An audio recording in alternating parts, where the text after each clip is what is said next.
Olá, uma boa noite a todos. É uma satisfação chegarmos até aqui. Nós tivemos ao longo da semana passada uma série de palestras e de apresentações de trabalhos e hoje nós chegamos à nossa quinta noite da jornada do Laboratório de Estudos em Sustentabilidade, Inovação, Gestão e Administração vinculado ao IFSU, Campus Venâncio Aires. Quero aproveitar para cumprimentar os nossos estudantes que estão nos assistindo, nossos colegas professores e servidores, tanto do campus de Venâncio quanto do campus de Lajeado, bem como nossos amigos e familiares que nos assistem de outras regiões. E também nossos cumprimentos a toda a comunidade de Venâncio Aires e região. Quero aproveitar, inclusive, para pedir para vocês colocarem ali no chat de onde que vocês estão nos assistindo. Nas demais noites do evento nós tivemos participação de pessoas de outros lugares do Brasil e é legal a gente registrar essas participações também. Então, a gente gostaria que vocês fizessem aí, né, esse acompanhamento conosco, porque hoje nós vamos ter uma noite muito especial. Nós vamos falar sobre o ambiente de inovação em Harvard. Bacana, não é mesmo? Harvard é uma das universidades mais conhecidas do mundo, uma universidade americana. E essa palestra, eu gostaria de registrar, ela é uma sequência da palestra anterior, quando nós falamos sobre inovação e criatividade, né? Então nós pretendemos aí com isso convidar vocês para falar um pouquinho e pensar um pouquinho sobre a inovação na prática. Então a vocês que nos assistem, seja professor, estudante, empreendedor, trabalhador, em nome de toda a comissão organizadora, o nosso muito obrigado e sejam bem-vindos. E para falar sobre esse tema, nós convidamos o nosso querido Vitor Haruo, ele que iniciou sua carreira atuando em movimentos estudantis ligados à educação, e a partir dessa experiência embarcou em 2 intercâmbios voluntários na América Latina e no leste europeu, para atuar em projetos de empoderamento para jovens. Olha que legal. Ao retornar ao Brasil, ele reuniu um grande incômodo em relação à situação da educação no país e decidiu empreender em um negócio que pudesse transformar o ensino teórico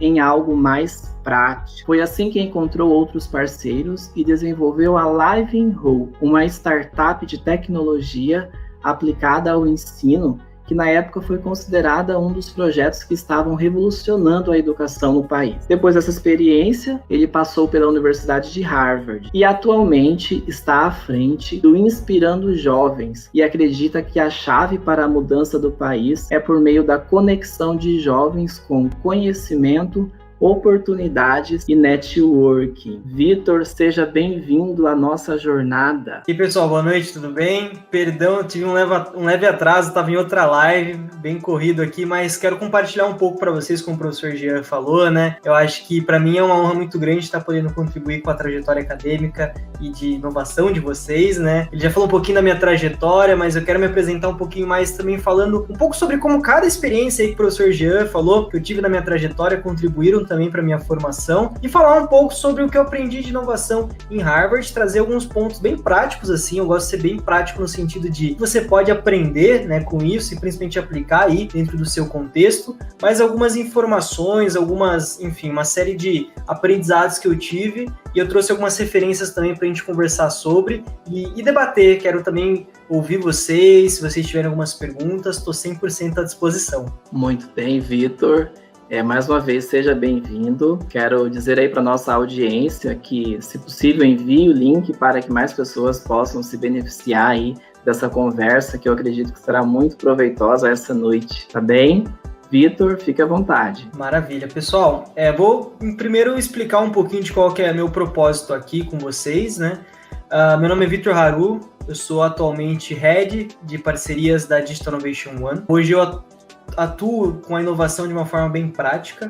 Também sou fundador do Inspirando Jovens, trouxe aqui algumas experiências que eu tive. Sou do interior de São Paulo, de Sorocaba, atualmente estou aí com 23 anos e tenho algumas responsabilidades aí como gestor e principalmente como líder de squad em equipes de tecnologia. E aí eu trabalho de uma forma direta e indireta com inovação em diversos aspectos. Eu trouxe algumas experiências que eu tive para vocês. Professor, se você puder colocar meu slide aqui, e aí eu já vou explicando ponto por ponto. Então, pessoal, o intuito da sessão hoje dessa palestra é justamente explicar um pouquinho para vocês o que eu aprendi lá em Harvard, quais são os principais pontos de aprendizagem, de forma prática, como que vocês podem também ter esse tipo de conhecimento, como vocês podem aplicar coisas simples e práticas que acabam auxiliando nesse sentido da inovação em si. O que eu vou trazer aqui não é nada fora da caixa, fora do normal, muita literatura que você consegue ter acesso de forma bem simples, mas eu quero trazer um pouquinho da forma como eu aprendi, de algumas aplicações práticas que eu tive.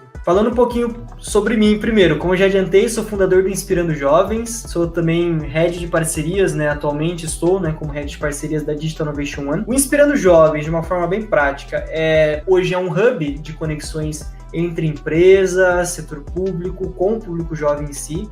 É praticamente uma consultoria de como lidar com o público jovem, então a gente tem muitos projetos de impacto.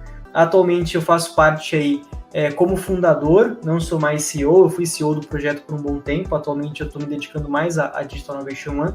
Meu papel no Inspirando Jovens é justamente trabalhar com alguns projetos de impacto, onde a gente facilita aí os processos de aprendizagem de jovens e de conexão desses jovens com iniciativas do setor público e do setor privado.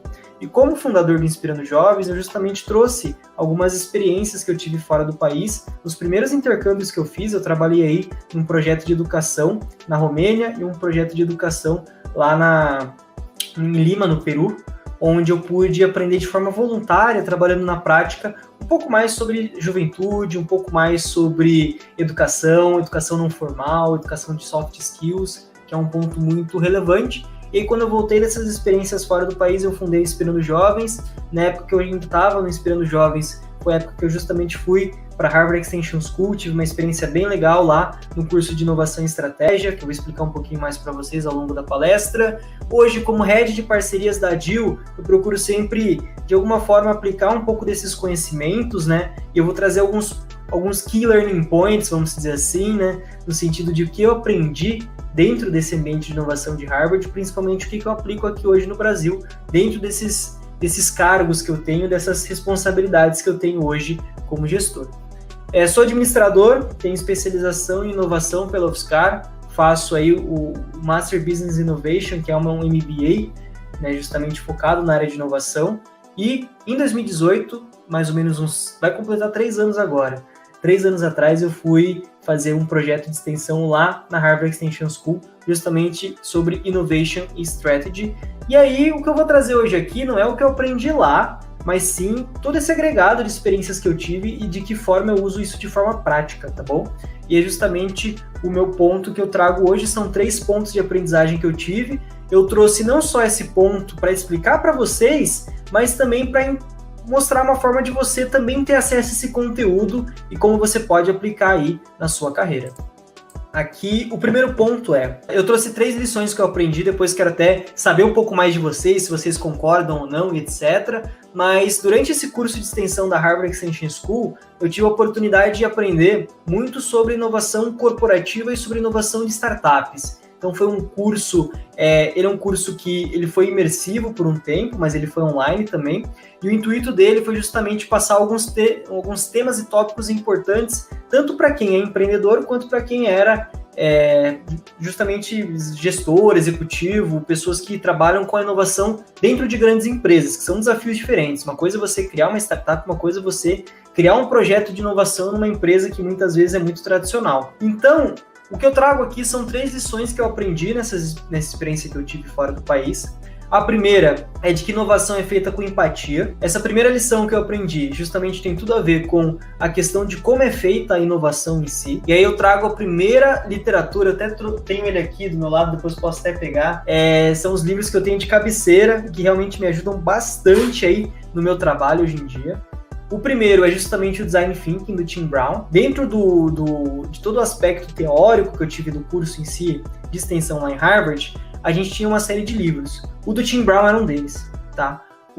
Basicamente, o Design Thinking hoje é uma das principais formas de pensar e formas de pensar inovadoras, vamos dizer assim, tá? Não é metodologia, justamente é uma forma de você entender as coisas, como elas funcionam, principalmente produtos, principalmente soluções. E o que eu aprendi em relação à empatia nesse curso que eu fiz em Harvard é justamente esse ponto que é como que a gente pode criar coisas relevantes. como que a gente pode criar coisas que realmente sejam inovadoras, mas que ao mesmo tempo sejam úteis para as pessoas a ponto de elas comprarem. A inovação, ela só vale a pena a partir do momento que existe um mercado para ela. Ela só vale a pena a partir do momento que você tenha todo um aspecto mercadológico por trás. Se você não conseguir, por exemplo, vender, e a gente tem uma série de inovações, e os livros que eu trouxe aqui para comentar e mostrar um pouco de como eu utilizei de forma prática essas metodologias, eles já contam por si só diversos exemplos de inovações que fracassaram justamente porque elas não tinham utilidade nenhuma para o público-alvo delas. Então, o primeiro ponto que eu trago justamente de lição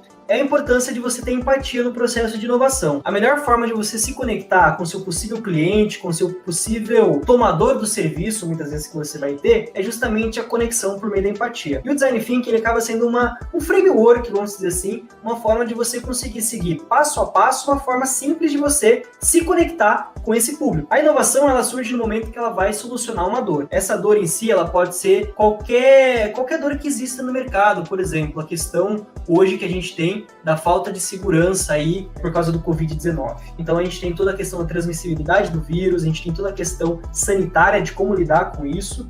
E uma solução, por exemplo, inovadora para esse problema é algumas máscaras que são um pouco mais diferentes. Eu não quero citar aqui a marca em si, mas é uma máscara que hoje ela custa em média de 100 e poucos reais, que ela é extremamente confortável, inclusive eu uso para você fazer exercício físico. Então a empresa em si, ela viu a oportunidade, ela entendeu a dor do cliente e de uma forma empática ela entendeu que o cara que vai se exercitar, muitas vezes ele não quer ficar com aquela máscara de pano, que muitas vezes nem protege, tá? A máscara de pano é uma das menos efetivas. E não quer ficar com aquela máscara cirúrgica, porque acaba sendo muito abafado, etc. Então, a empresa, ela tem aquela dor, que é a necessidade da pessoa utilizar máscara aí por medidas sanitárias para ela não se contaminar com o vírus do Covid-19. Mas ela podia fazer qualquer outro tipo de máscara, mas ela procurou fazer as funcionalidades dessa máscara extremamente confortáveis, tá? A máscara em si é fácil de você transportar, ela tem um tecido que também ela impede, vamos dizer assim, a replicação do vírus, e também ela é super confortável de você colocar no rosto para você correr, para você fazer seu exercício, para você ficar o dia inteiro. Quem trabalha presencialmente, né, e que não é trabalhador da saúde e tem que utilizar, é uma das melhores máscaras, porque você vai ficar o dia inteiro, às 8 horas, você vai ter que trocar ela em algum momento, só que você não vai se sentir mal e nem se sentir aí muitas vezes com dor de cabeça, né? O pessoal que usa muito tempo a máscara acaba relatando isso. Esse é só um exemplo que eu peguei agora para dar da necessidade de você se conectar de forma empática com o seu público-alvo. Então, se a empresa, por exemplo, pensasse, não, a gente tem essa dor aqui, que é a necessidade de você ter uma solução, né, para impedir que as pessoas se contaminem com o vírus. Ele podia ter feito uma máscara super potente, que ia, de alguma forma, impedir que o vírus replicasse até melhor do que a máscara atual, só que se ele não fosse confortável, ele ia bater de frente, por exemplo, com a 3M, tem um custo muito maior, muito mais baixo do que ela, né? Uma qualidade muito maior, uma tecnologia muito mais de ponta, e a escalabilidade da 3M é absurda, né? Tipo, eles produzem muito mais do que uma empresa que está começando agora pode fazer. Então é esse ponto, uma empresa que desenvolve um produto que ele é simples, que ele não só atende a funcionalidade de impedir que a pessoa se contamine pelo vírus, ele também tem esses aspectos funcionais, onde de uma forma empática, a empresa entende que para o cara talvez seja um saco ele ficar o dia inteiro com a máscara. Então, vou fazer uma máscara mais confortável, que seja reutilizável e que tenha todos os aspectos de segurança possíveis, mas que seja de uma forma mais fácil da pessoa utilizar. Então, isso daí, uma empresa ela só acaba chegando a essa conclusão com um nível de empatia. Se o cara for pelo método lógico, no sentido de, não, eu vou fazer o que for mais barato para mim, vou fazer o que for mais seguro, não vou ouvir o meu cliente, ele de alguma forma ele vai ficar extremamente defasado, corre o risco de criar algo que não vai dar certo no mercado, que outras empresas já fazem, e ele não vai ter o seu diferencial competitivo. E essa máscara é uma das melhores para se utilizar. Isso é só um exemplo bem simples de como a empresa ela tem que enxergar a dor do cliente. E o Design Thinking, e quando eu fui para lá, ele é uma das principais metodologias, né, no sentido de, não naquele sentido formal e acadêmico que a gente pensa em metodologia, que é um passo a passo, de que não, a receita do bolo, né, eu vou seguir passo 1, tenho que fazer isso, passo 2, não. Ele é justamente uma forma de pensar. A forma de pensar do designer é justamente uma forma onde você pode aplicar todo esse conhecimento que você tem, seja o conhecimento de background, talvez de desenvolvimento de sistemas que você tenha, se você for de TI, seja um desenvolvimento mais do lado de negócios, como eu tenho. Apesar de eu ter uma formação também em tecnologia, eu sou mais do lado de mercado, de administração e de inovação mais social, no sentido da inovação processual, né? Você vai aplicar tudo isso de acordo com a sua forma de pensar. Então, o Design Thinking, ele não é justamente um passo a passo que você vai seguir, é a sua forma de pensar como designer, onde você vai entender realmente o que está por trás de cada produto que você vai desenvolver, tem que ter uma dor, essa dor tem que ser solucionada, e você só vai fazer isso de forma realmente efetiva a partir do momento que você se conecta de forma empática com o seu público-alvo. E aí você tem essas 5 etapas. Só que por que o Design Thinking é tão... para mim é uma das metodologias mais fantásticas assim, da área de inovação e a mais utilizada assim, de alguma forma. Ele tem 5 etapas, onde você, por exemplo, pode parar na segunda etapa e você tem que voltar para a primeira. Eu vou explicar um pouquinho de forma bem geral. Super recomendo o livro do Design Thinking, do Tim Brown. Tim Brown, ele é o CEO e fundador da IDEO. A IDEO hoje é a principal empresa que trabalha com consultoria de Design Thinking no mundo. Ele que criou o Design Thinking, praticamente. Então, assim, ele traz diversos cases práticos, ele traz diversos cases reais para você aplicar e, principalmente, ele traz uma série de formas que você pode utilizar o Design Thinking no seu dia a dia. Então, por que essas 5 etapas são importantes? Eu vou explicar de forma bem resumida cada uma delas, porque eu tenho pouco tempo de live e muito conteúdo que eu queria mostrar. Só quero plantar a sementinha aqui para que vocês vão procurar depois e aprendam também esse conteúdo que para mim é fantástico.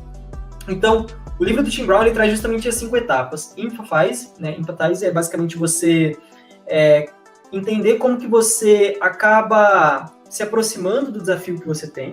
Então, o desafio que você tem pode ser qualquer tipo de dor. Então, depois até, se vocês quiserem lançar aqui no comentário alguma dor em si que vocês achem interessante, a gente pode até discutir, debater aqui ao longo da palestra em si. Mas você pega uma dor e você se conecta com aquele público-alvo. Não sei se vocês conhecem o César, que é o Centro de Estudos de Sistemas Avançados de Recife, o principal, na minha opinião, o principal centro de inovação do país. Ele é lá de Recife, Pernambuco. Eu trabalhei lá num projeto, onde eu desenvolvi um projeto juntamente do Sebrae. Trabalhei lá por mais ou menos uns 2 meses. E foi um projeto de férias que eu fiz ao longo da minha graduação, onde a gente utilizou justamente o Design Thinking, tá? E aí eu utilizei o Design Thinking para resolver um problema de mercado. Não posso abrir qual que é, né? Porque é justamente um projeto que eu trabalhei, né? Por motivos éticos e contratuais não posso. Mas, por exemplo, se você tem uma solução onde você precisa resolver um problema, como por exemplo é o problema da mobilidade. Você tem hoje uma demanda muito alta. Eu estou aqui brainstormando, assim, de um caso que a gente pode utilizar como exemplo. Mulheres, né? A mulher hoje tem uma grande dificuldade e um grande perigo de andar na rua de noite, por exemplo. Então, quando ela vai pegar um Uber, eu converso muito com amigas e afins que relatam, né, essa dor, essa dificuldade, que acabam se sentindo inseguras, justamente por causa que é um outro homem, outra pessoa que acaba transportando ela, enfim, tem uma série de riscos que ela corre justamente por isso. Analisando essa dor, do risco da mulher que ela corre, ao sair de noite, por exemplo, ela vai trabalhar. Uma pessoa que trabalha como plantonista no hospital tem que sair de madrugada, não quer ir de ônibus e vai de Uber para teoricamente ser mais seguro. Uber tem todo aquele aspecto de segurança e tal, mas a gente já cansou de ver casos assim absurdos de, enfim, diversos tipos de abuso. A mulher em si, ela tem essa dor. E uma empresa que pode solucionar isso é a Lead Driver, que é uma empresa que só trabalha com mulheres, transportando mulheres de Uber, né? Como se fosse o Uber deles, né? Então, é um aplicativo de transporte que são mulheres basicamente transportando mulheres. Tem diversos outros aí pelo Brasil, regionais também, que têm a mesma proposta. Mas se você quer estudar essa dor, no sentido de qual que é a dor que realmente a mulher sente, o que transmite segurança para ela, o que transmite insegurança, como que é a jornada dela, como que ela faz todo o processo de pedir por aplicativo, como ela se sente pedindo o aplicativo de madrugada, ela vê que é um motorista homem, qual que é o sentimento que ela tem quando ela vê que é uma motorista mulher. E isso só é feito por meio do Design Thinking. Você entender essa dor de forma prática, existem diversos frameworks que aí são derivativos do Design Thinking, como por exemplo o mapa da empatia. Aí realmente é um método. Aí realmente é um passo a passo que você tem que seguir.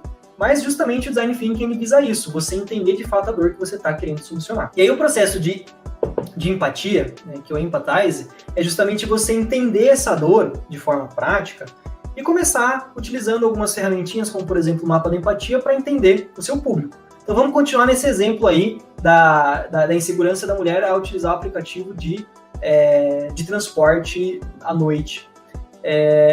Praticamente você vai ter que conversar com quem? Com mulheres que utilizam o aplicativo. Então, você pode uma série de ferramentas, como por exemplo entrevistas, como por exemplo o próprio mapa da empatia, você vai e faz perguntas, você faz interações onde você procura ouvir a pessoa, muito cuidado para não enviesar, colocando o seu ponto de vista. Seu ponto de vista não vale para nada, tá? O seu ponto de vista são hipóteses. Eu, por exemplo, se eu fosse estudar esse problema, a minha principal hipótese é de que a mulher ela se sente mais segura sendo transportada por outra mulher. E eu só vou ter noção disso e ter certeza quando eu validar. E tem muito disso. Para mim, inovação é método científico. Depois eu vou falar um pouquinho do Lean Startup, que é justamente a validação. Mas agora a gente está entendendo o problema. E aí a empatia é justamente isso. Você entender, com algumas perguntas, a situação daquela pessoa. E a partir do momento da definição, você vai entender todos os problemas que você levantou. Todas as variáveis de dor que aquela pessoa sente, você vai, de alguma forma, ter que selecionar uma, né? Porque, por exemplo, vamos voltar, por exemplo, lá da máscara. Quando a pessoa ela coloca uma máscara da 3M, super complexa, super pesada, muita gente tem dor de cabeça, aquela N95, eu já usei várias vezes e me dá uma baita dor de cabeça, porque o nível de oxigenação, eu perguntei isso pro meu médico, tá? Não sei o que eu tô falando. O nível de oxigenação acaba sendo mais baixo, e aí você acaba ficando com mais dor de cabeça. Então me dava dor de cabeça. Quando eu ia treinar, faço crossfit, quando estava liberado aqui em São Paulo, eu ia de máscara, nossa, você se sentia sufocado, muitas vezes você tinha que tirar para respirar e você corria um baita risco. Inúmeras, o fato de você ter que trocar toda hora a máscara, enche muito o saco, e aí uma série de coisas em relação a essa dor. Então você vai pegando a dor de você ter que se proteger, você vai desmembrando ela. Só que aí, se você for seguir por um caminho, você tem que selecionar uma delas só, que é justamente essa etapa de definição. Né? Como que eu vou interpretar aquilo que a pessoa me falou? Nesses dois casos que eu trouxe, no caso da máscara e no caso aí do transporte de aplicativo para mulheres, de transporte, né? Então, como que eu consigo definir o que é relevante para mim e o que eu aprendi com essas entrevistas e com essas interações que eu fiz? Depois disso, você vai idealizar. Então você vai pensar, poxa, e se, que é uma das principais perguntas que a gente usa no Design Thinking, e se eu criar um aplicativo de transporte para mulheres? Aí se eu criar uma máscara mais efetiva? Aí se eu criar um aplicativo, como por exemplo a startup que eu trabalho hoje como gestor da área de parcerias? E se eu criar um ecossistema de educação gratuito para desenvolvedores de software? Qual que é a dor? A dor é a falta de oportunidades e o excesso de vagas sobressalentes no mercado de tecnologia. É uma dor de mercado, uma dor das empresas, é uma empresa B2B. Então, assim, tem vários ICs, que é justamente esse terceiro quadradinho aqui, esse terceiro círculo que você está vendo, que é basicamente você pensar o que eu crio, né? O que eu faço a partir dessas entrevistas que eu fiz. Depois, você vai prototipar. E aí entra um pouquinho do Lean Startup, que é o próximo ponto que eu quero trazer para vocês. É a prototipação.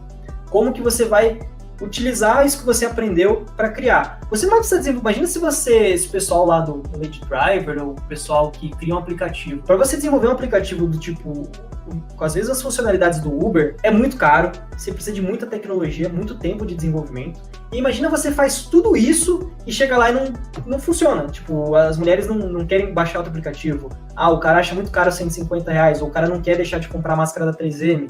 O cara quer continuar pagando faculdade, no caso da plataforma. Se você investe num baita produto, cria ele do zero, e aí você não prototipa ele, não faz ele uma versão mínima, você corre um grande risco aí de realmente ter o seu produto fracassado. Então, é justamente você estudar de forma empática o problema, você definir qual caminho você vai seguir, você idealizar no sentido de como que eu posso e se eu fizer isso, e no final você faz um protótipo, você faz um MVP, que é justamente o que eu vou falar em seguida do Lean Startup, uma coisa simples que vai validar, do tipo, eu tenho esse problema, eu tenho essa dor desse público. Eu conversei com esse público e eu aprendi isso com ele, então eu decidi seguir esse caminho, fiz a minha definição. E depois eu pensei, e se eu criar isso daqui? Fiz um protótipo desse e se, e aí eu testei. Então, você faz um processo bem rápido. Imagina se você tivesse que fazer uma baita pesquisa de mercado, você tivesse de alguma forma que desenvolver um aplicativo só para você testar. Mas você pode fazer de uma forma simples. Por exemplo, se você tem essa questão do aplicativo, uma forma simples de validar, você não precisa nem do aplicativo em si. Você pega, por exemplo, você tem uma mulher que faz parte do seu grupo de entrevistas aí que você fez na etapa inicial. Aí você fala, você que vai sair hoje de noite para trabalhar, para fazer o que for. Mas você precisa pegar um Uber de madrugada sozinho. Você não vai precisar desenvolver um aplicativo para ela fazer isso. Você vai lá e faz o seguinte, legal, eu te conecto aqui pelo meu WhatsApp mesmo com uma outra motorista e ela vem te buscar na sua casa e tal, e aí se a pessoa se sentir segura e falar, não, realmente eu pago por esse serviço, e a validação é só com dinheiro mesmo, a pessoa pagando, aí você tem o seu produto validado. Ele serve de alguma forma para o público que você quer agradar, o público que você é estudador. E aí entra a próxima etapa que eu queria mostrar para vocês, que é o Lean Startup, que é essa questão que eu falei, né, do método científico ser essencial. Hoje, quando você vai inovar, você tem que sempre fazer num formato muito de teste de hipótese. Então, lá no Design Thinking, que aí tem lá o livro do Tim Brown, a minha recomendação agora é o livro do Eric Ries, que é o The Lean Startup. Eu ganhei esse livro lá. Depois eu vou pegar aqui para vocês e mostro. Eu tenho esse livro que eu ganhei lá, no curso que eu fiz. E basicamente esse livro, ele trata desse processo de criação de protótipos. Então você estudou o seu problema lá no Design Thinking. Aí naquela parte de prototipação você traz e aplica esse framework aqui do Lean Startup, onde você vai construir, mensurar e aprender. Beleza, você fez o primeiro protótipo, que é esse daqui, desse exemplo que eu dei do aplicativo. Então você conectou uma mulher com outra para que uma transportasse a outra e você mensurou no sentido de quais dados você teve a partir dessa experiência. Qual foi o nível de satisfação da cliente? Qual foi o nível de satisfação do motorista? O motorista achou bacana o formato de pagamento que você selecionou? A pessoa também achou bacana, tal, tipo. E você vai criando mensuráveis, você vai criando formas de saber se você está no caminho certo e no final você aprende com isso. E nesse momento você acaba conectando tanto o Design Thinking com o Lean Startup. Você conecta esse daqui que eu mostrei com o Lean Startup. E é realmente a formulação de hipóteses. Você estudou aquele problema. Você poderia, sei lá, vou dar um exemplo bem absurdo, no sentido de, não, a gente tem esse problema aqui, em vez de ter um aplicativo de transporte para mulheres, a gente vai ter um ônibus, um transporte público que roda a cidade de 20 em 20 minutos transportando só mulheres. Ou um ônibus com segurança armada. Enfim, qualquer hipótese é validável, vamos dizer assim, né? Tipo, você pode colocar no papel. E aí você cria uma série de protótipos. Você faz um ônibus que roda a cidade, você faz, enfim, um outro tipo de transporte, e você vai validando. De todos esses protótipos, e é legal que você faça um por vez, escolha a melhor ideia e aposte nela, e você vê se realmente dá certo. E assim, muita gente acaba caindo no erro de escolher algo que agrade. Tipo, a primeira opção, mais fácil e tal. Mas se você não tiver esse processo de mensuração de o quanto aquilo está próximo do que você realmente quer entregar, não faz sentido nenhum você construir isso. Então, tome esse cuidado, que é basicamente o que a gente chama de falso positivo. É no sentido de, eu gostei dessa ideia, a ideia é minha, vou postar nela, vou morrer com ela. Então, se não tiver mercado, você realmente vai morrer com ela. E eu já participei de diversos eventos, etc., né? E alguns projetos também aplicando essas ferramentas que eu trouxe para vocês, esse conhecimento que eu adquiri lá fora, que as pessoas realmente morriam abraçadas com o projeto, porque tinha aquele apego à ideia, tinha aquele apego à solução, e realmente acabavam se frustrando e não encontravam mercado, tá? E é um ponto que eu sempre falo, então não tem esse negócio, tipo, se não é validado pelo mercado, esquece. Se você não tem demanda, esquece. Se você não conseguiu vender, esquece. E a principal forma de mensurar aqui é se a pessoa realmente pagou. Se você fez um produto, sei lá, esse da corrida, se a pessoa não quis pagar pela corrida, você não validou nada. Você validou que existe a dor, mas você não validou o processo de monetização que você vai ter. Então você tem que tomar esse cuidado também. E por fim, o último, depois eu quero abrir para perguntas, né? Se vocês tiverem. Para mim, um dos livros mais importantes e mais sensacionais é o Dilema da Inovação. Dessa lista que eu passei, é o mais caro, custa mais de R$100, mas é o que vale mais a pena. É o Clayton Christensen, infelizmente ele morreu, se não me engano, no ano passado. Era um dos principais professores de Harvard. E eu tive aula com o tutor do curso que eu fiz. Ele teve aula do MBA de inovação de Harvard com Clayton Christensen. Queria muito ter, enfim, eu quero ainda voltar lá e estudar, etc. Infelizmente não vai ser mais com Christensen. Mas assim, para mim, ele é um dos principais autores, assim, de inovação. Ele consegue conciliar um negócio que eu acho muito, muito legal, que é justamente a produção acadêmica, né, de pesquisa, e eu trabalho de uma forma com isso na pós-graduação, com a literatura acessível, porque muitas vezes o empreendedor que quer entender de inovação, ele não vai ler um artigo científico, mas se ele ler esse livro aqui, vai ser a mesma coisa. Ele fala, é um livro bem extenso, um livro bem bacana, e ele mostra um pouco mais de como que você pode lidar com as novas tecnologias. Ele traz uma abordagem bem mais conceitual, bem mais antiga, porque o Design Thinking, eu tô falando de 2000 para cá, e o Lean Startup de 2000 e pouco para cá também, lá da década de 10, então coisas recentes. O Dilema da Inovação é um best-seller clássico da área de inovação. E aí eu trago sempre, como exemplo, né, como a gente não tá falando só de empreendedores, eu dei muitos exemplos de projetos empreendedores, mas isso daqui que eu falei do Late Driver pode ser uma spin-off. Spin-off é uma startup, uma empresa que nasce de outra. Pode ser uma spin-off do Uber, pode ser, sei lá, uma spin-off de uma empresa de segurança, sei lá, pode ser uma vertente nova que essa empresa vai adotar. Então, você tem a aplicação empreendedora da inovação e tem a aplicação corporativa.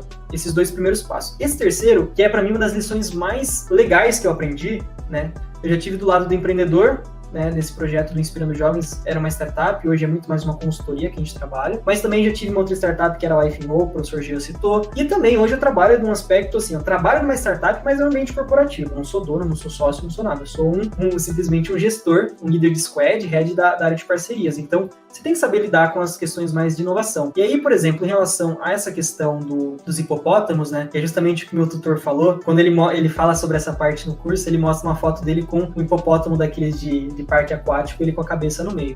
O que são os hippos, né, que ele chama? É justamente o que eles chamam de highest paid person, que é a pessoa mais bem paga. Dentro da empresa, muitas vezes são essas pessoas que você tem que convencer e muitas vezes são essas pessoas que barram a inovação. Então, quando você tem numa empresa, isso principalmente nas empresas mais tradicionais e mais corporativistas, o meu ambiente de trabalho, graças a Deus, é de startup, é super aberto a ideias novas, mas imagina se você trabalha numa empresa centenária, uma empresa que está se adequando a novos processos, uma empresa full corporativa, vamos dizer assim. O Hippo, né, que é o highest paid person, que é justamente a pessoa que mais ganha, normalmente é o CEO, o chefe, é a pessoa que vai assinar lá no final e falar, não, realmente, esse produto que você está querendo criar, esse projeto, vale a pena, tá autorizado. Essa pessoa que você tem que convencer. E no livro ele fala muito sobre isso, ele fala sobre esse gráfico aqui, o quanto é importante você...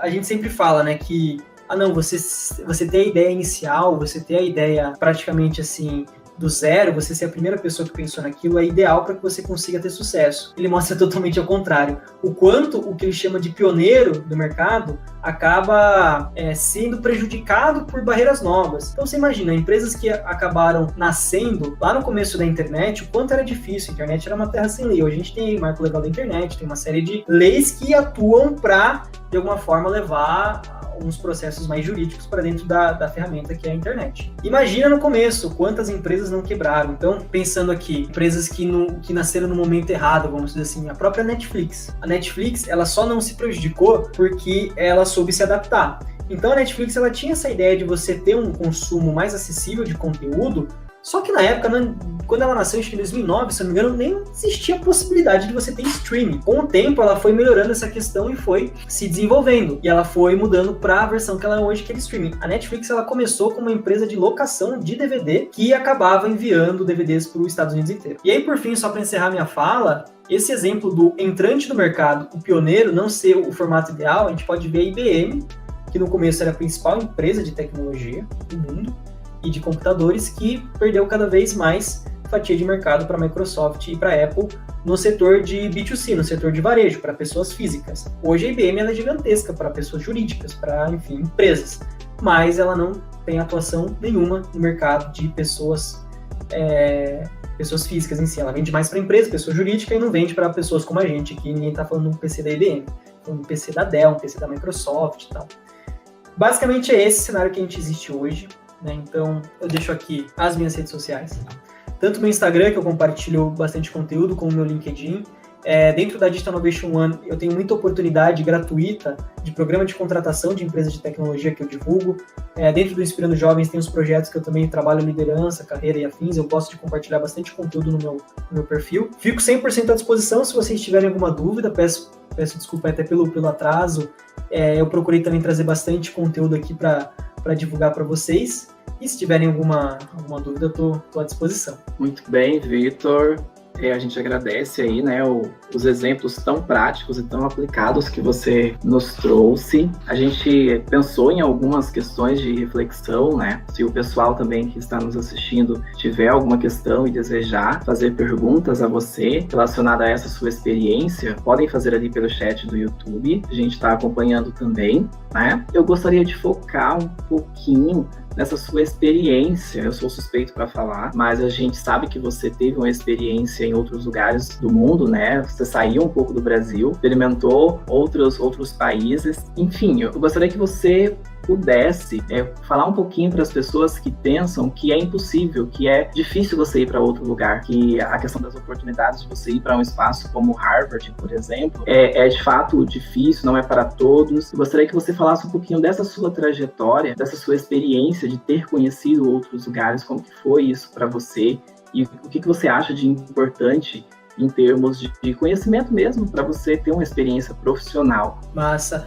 Então, professor Jean, assim, eu tive muitas experiências voluntárias no começo da minha carreira, então esses projetos que eu fiz fora, de educação, me ajudaram bastante. Todo esse processo que eu falei para vocês de conexão com a dor, quem trabalha com educação sabe que praticamente assim, a dor de uma pessoa jovem que quer se inserir no mercado de trabalho aqui no Brasil, em qualquer outro país subdesenvolvido como a gente, no caso Peru e Romênia, foram os países que eu participei desses projetos lá no começo da minha graduação, sabem que as dores são as mesmas. No sentido de você ter essas experiências de uma forma bem prática, né? Tem diversas ONGs que trabalham com isso. Eu fui pela IESEC, que é uma ONG que existe no Brasil inteiro, que super me recebeu bem lá, eu trabalhei voluntariamente aqui com eles também. E a experiência que eu tive acadêmica, né, foi um processo de aplicação que eu fiz, eu tive bolsa também, né, é um curso que ele é um curso mais focado em executivos, um curso de extensão, e ele realmente foi focado em trazer esse aspecto tanto da inovação quanto da estratégia, com esses livros que eu trouxe para vocês. Então a dica que eu tenho para você que quer estudar fora do país e que de alguma forma quer ver na prática isso que eu passei para vocês, de conteúdo um pouco mais prático da inovação em si, a minha dica é justamente que você se autoconheça, que você desenhe seu planejamento de carreira,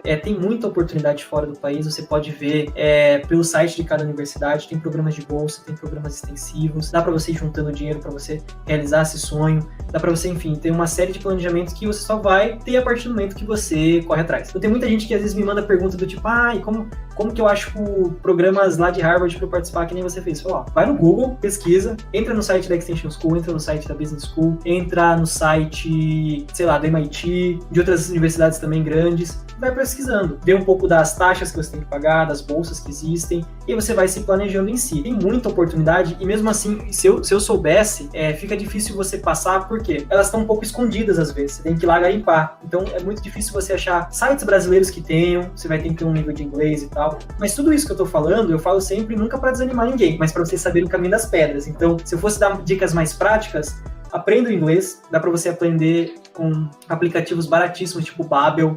Eu comecei a estudar espanhol no Babbel, eu super adoro, dá para você colocar aí nos seus intervalos de aula.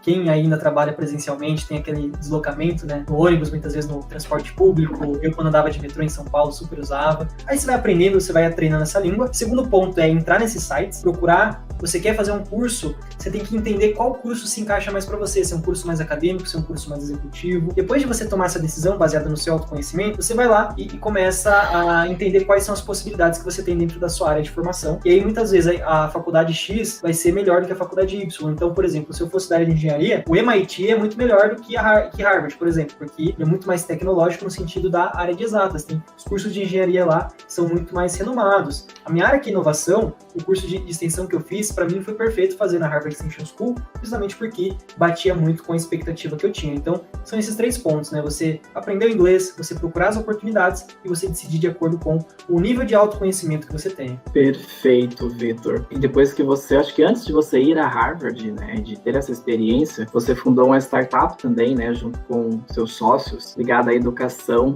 Como que foi a experiência de você fundar uma startup no Brasil? Como que você classificaria, assim, as facilidades e as dificuldades de lidar com o cenário brasileiro em termos de empreendedorismo, em termos de inovação? O que a gente tem de melhor e o que a gente tem de pior no nosso país sobre esse cenário? Olha, a startup que eu fundei, que eu participei da fundação, né, que eu fui um dos primeiros contratados, vamos dizer assim, e que a gente fez todo um processo de remodelagem dela, foi um processo bem complexo. Não é fácil você trabalhar, empreender no Brasil em si. Só para vocês entenderem, pessoal que é novo, né, que está ainda na graduação, etc., que está acompanhando, a gente tem como média do empreendedor de sucesso lá do Silicon Valley de 38 a 40 anos. Pessoas que muitas vezes trabalharam no corporativo e que, enfim, depois de um tempo empreenderam. A startup que eu trabalho, eu super admiro bastante o founder dela, que é o Iglar, e ele fundou a startup que é a Titan Innovation One, que hoje eu trabalho como head. Ele é o 6º CNPJ dele, que sempre fala. Então, tem uma questão de resiliência, tem uma questão de você também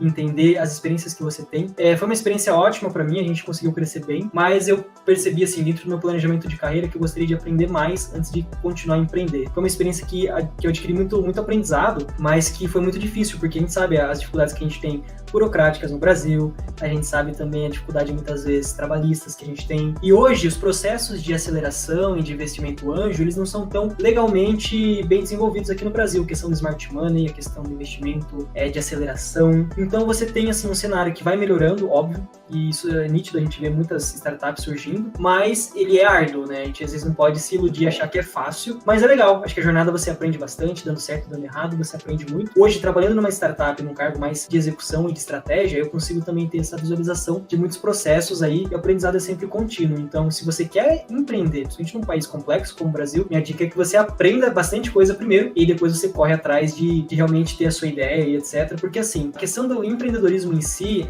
e da startup de sucesso não é a melhor ideia que vence, não é, enfim, você ter a ideia do Google, mas assim, você saber executar. Se você não tiver poder de execução, você não conseguir tirar do papel, não adianta nada. E aí, nesse momento, quando você trabalha numa startup, trabalha numa empresa e está imerso nesse ambiente de inovação, você pode ter certeza que vai ficar muito mais fácil de você executar. É só você ver também, aqui no Brasil, são pouquíssimos e raríssimos os empreendedores jovens aí com menos de 30 anos. Então, você vê uma série de pessoas que já tiveram vivências legais dentro do corporativo, dentro do mundo da inovação, das startups, e que depois de um tempo resolveram empreender e deu certo.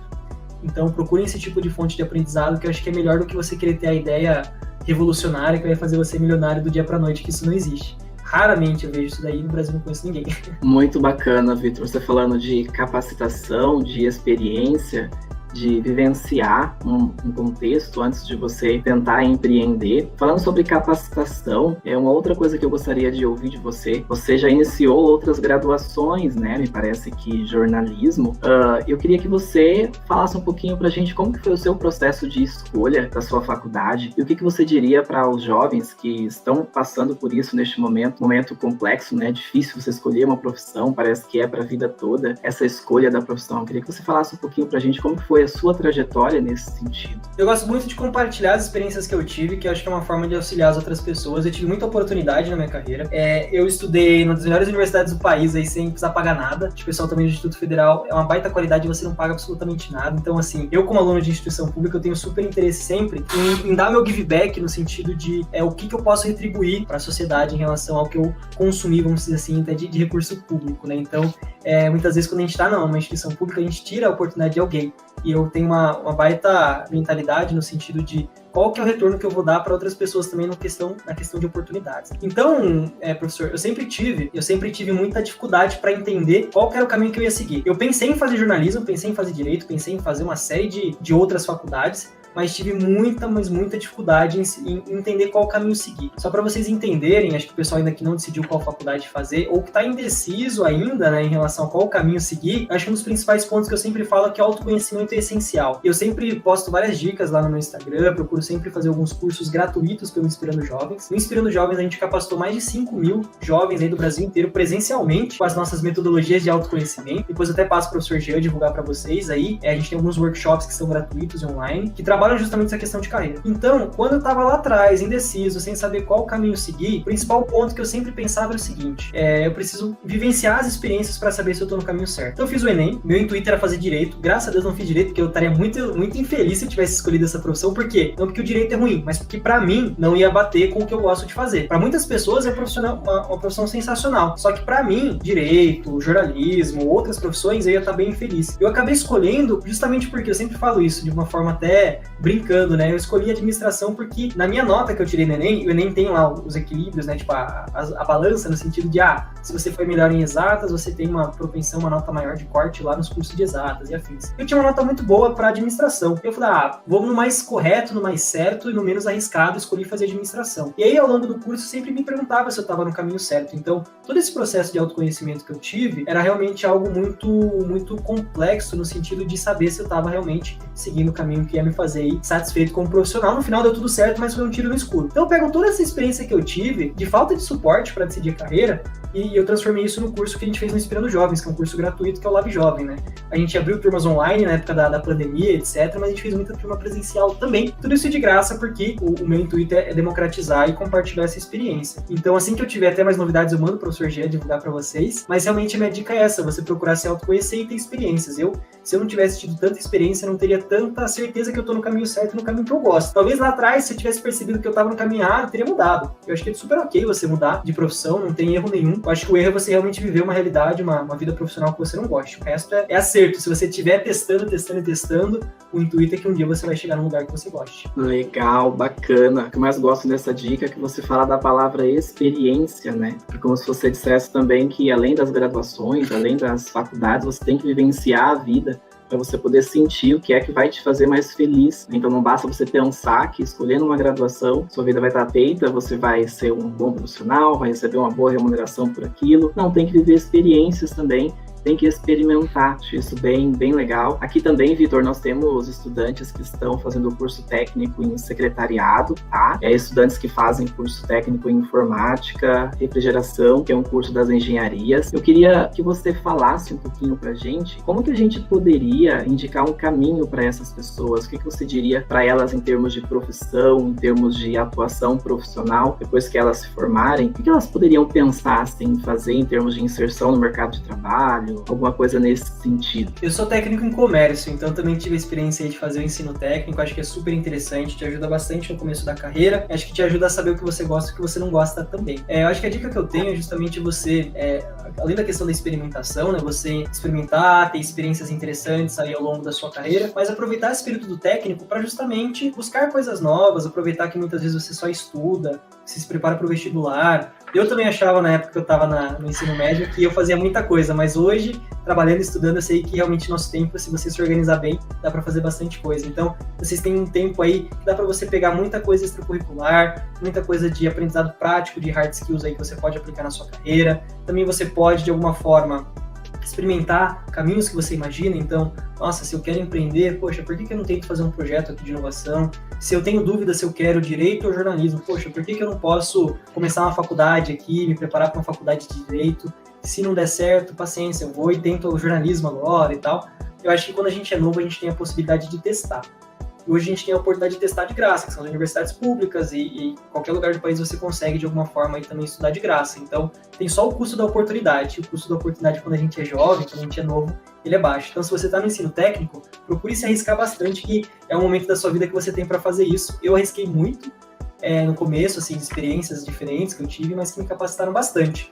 Se você não arriscar agora, quando você é novo, quando você está lá no ensino técnico, antes de completar até seus 18 anos, talvez depois seja um pouco tarde para você fazer isso. Então, se arrisque, busque experiências novas, que eu tenho certeza que isso vai agregar bastante para sua carreira. Muito bem, Vitor, temos aqui algumas pessoas te parabenizando pela trajetória, falando que é uma trajetória inspiradora.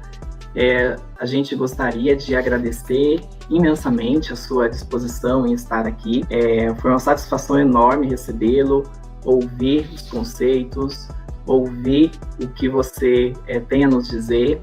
Aqui tem um comentário da professora Josiane, né? Ela está dizendo, se puder, fale das habilidades que precisamos desenvolver, além da habilidade técnica. Olha, eu acho que alguns pontos que eu sempre gosto de destacar, que são importantes aí na carreira de qualquer pessoa que está começando. Primeiro, a questão da comunicação, da oratória. A comunicação e a oratória você só se desenvolve quando você tem experiências. Então, não adianta, você pode fazer o melhor curso no sentido de você conseguir ter um curso de oratória que seja caro, vamos dizer assim, um curso de oratória teórico. Não adianta, esse curso de oratória teórico ele vai te ajudar no sentido de você saber a teoria, mas a prática é diferente. Então, oratória é importante, comunicação é essencial para que você consiga alcançar seus objetivos. Uma questão da gestão do tempo também, a questão da criatividade. Existe um relatório chamado O Futuro do Trabalho, que é um relatório do Fórum Econômico Mundial. Ele é atualizado de 5 em 5 anos com as principais habilidades que as pessoas precisam desenvolver. Depende de idade. Pessoas que querem estar empregadas daqui a 5 anos e querem estar com a carreira em alta, elas têm que desenvolver. Nem a gente imagina que a pessoa tem que trabalhar com códigos, tecnologia, não. A pessoa que quer ser o profissional do futuro, vamos dizer assim, ela tem que trabalhar muitas vezes com soft skills do que com hard skills, com habilidades comportamentais ao invés de habilidades técnicas. Então, o ponto que eu sempre trago é o seguinte, a gente procurar sempre, de alguma forma, desenvolver essas habilidades, seja no aluno, seja, enfim, na pessoa que uma pessoa que já está no mercado de trabalho, porque é sempre interessante, né, a gente ter esse lado de procurar entender. E até na habilidade técnica, que eu falei lá no começo, né, do que eu aprendi lá em Harvard, no sentido de metodologia de inovação em si, até nessas habilidades técnicas, as habilidades comportamentais são necessárias, onde você, para aplicar, por exemplo, os questionários de empatia do Design Thinking, você tem que saber ter uma boa oratória, saber se explicar. Quando você vai apresentar um projeto de inovação, por exemplo, você tem que saber se explicar, você tem que ter uma comunicação boa, uma comunicação fluida, saber fazer um pitch. Se você quiser, por exemplo, tirar um projeto de inovação do zero e trazer esses aspectos mais práticos que eu citei ao longo da minha palestra, você precisa ter gerenciamento do tempo para dar conta das coisas, criatividade. Então, o futuro do trabalho independe da idade, depende da fase de carreira da pessoa. Ele tem uma série de habilidades e, enfim, o Fórum Econômico Mundial fez um levantamento muito importante e cientificamente feito. Então, super recomendo que vocês deem uma olhada depois também. Perfeito. Essa questão da comunicação para todas as áreas, né? Mas pensando no curso de secretariado, que é um dos cursos que nós, público, né, que está nos assistindo, parte da nossa audiência está fazendo o curso técnico de secretariado. Essa questão da comunicação é muito relevante, a gente chega a citar isso nas nossas aulas. Muito bom, né, ouvir você também colocando essa questão da comunicação como um dos pontos, uma das habilidades muito importantes, além das questões relacionadas ao comportamento, que tem a ver com o humano, com o social. Você também já participou, né, de projetos sociais, projetos voluntários, quando participou da IESEC, né, que é a Organização Mundial de Intercâmbios, né. Então, pensar e trabalhar diferentes dimensões da vida e da profissão é muito, muito interessante, muito importante. A gente tem aqui mais pessoas te parabenizando, né, pela palestra, pela fala. Não sei se a nossa audiência tem mais alguma pergunta, mais algum comentário a ser feito, tá? Fique à vontade para isso. Gostaria de dizer ao Vitor que eu acompanho o Vitor nas redes sociais, nas dicas de produtividade que ele dá. E uma das dicas que ele deu e que eu tô seguindo e tô gostando muito é você fazer um grupo no WhatsApp só com você e usar ele como seu bloco de notas, né? Isso é fantástico, porque, como ele mesmo diz, né, o WhatsApp é um aplicativo, é algo que a gente utiliza o tempo todo, a gente não consegue se libertar do WhatsApp. Virou nosso trabalho, virou nossa vida pessoal, tudo ali no mesmo espaço. Então é muito fácil, quando você lembra de uma atividade que está pendente, você entrar ali no grupo que você criou e anotar ali o que você tem para ser feito, né? Mas então, Vitor, a gente gostaria de mais uma vez te parabenizar e te agradecer, dizer que se você quiser se despedir, fique à vontade, tá bem? Não, eu que agradeço pelo convite, até um comentário, muita gente me procura e agradece, nossa, essa questão do WhatsApp realmente me ajudou bastante, né? E eu uso isso daí faz uns 3, 4 anos já, desde que eu comecei a usar o WhatsApp em si, na época que permitia a função de grupo, né? Eu colocava alguém, dava aquele kick na pessoa, tirava ela do grupo e utilizava como bloco de notas. E assim, até uma dica de produtividade que eu até falo pro meu time, falo, ó, gente,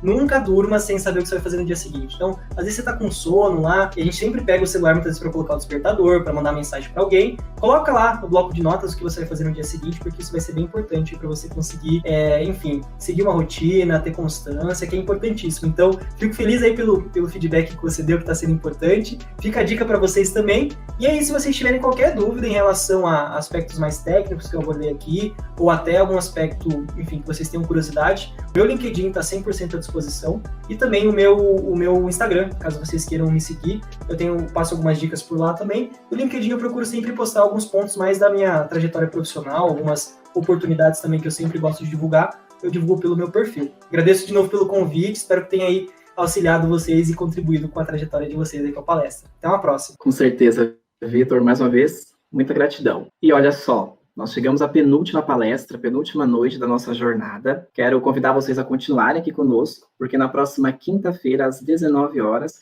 nós teremos a palestra de encerramento. E olha só que legal, nós vamos falar sobre o ambiente de trabalho no século XXI. E também teremos um momento de relaxamento, de meditação, com a nossa querida colega, a servidora do Campus Venâncio, Daniele, que vai falar sobre De Volta a Si Mesmo, a meditação como ferramenta de autocuidado em tempos de crise. Então, um abraço virtual a todos vocês e até lá!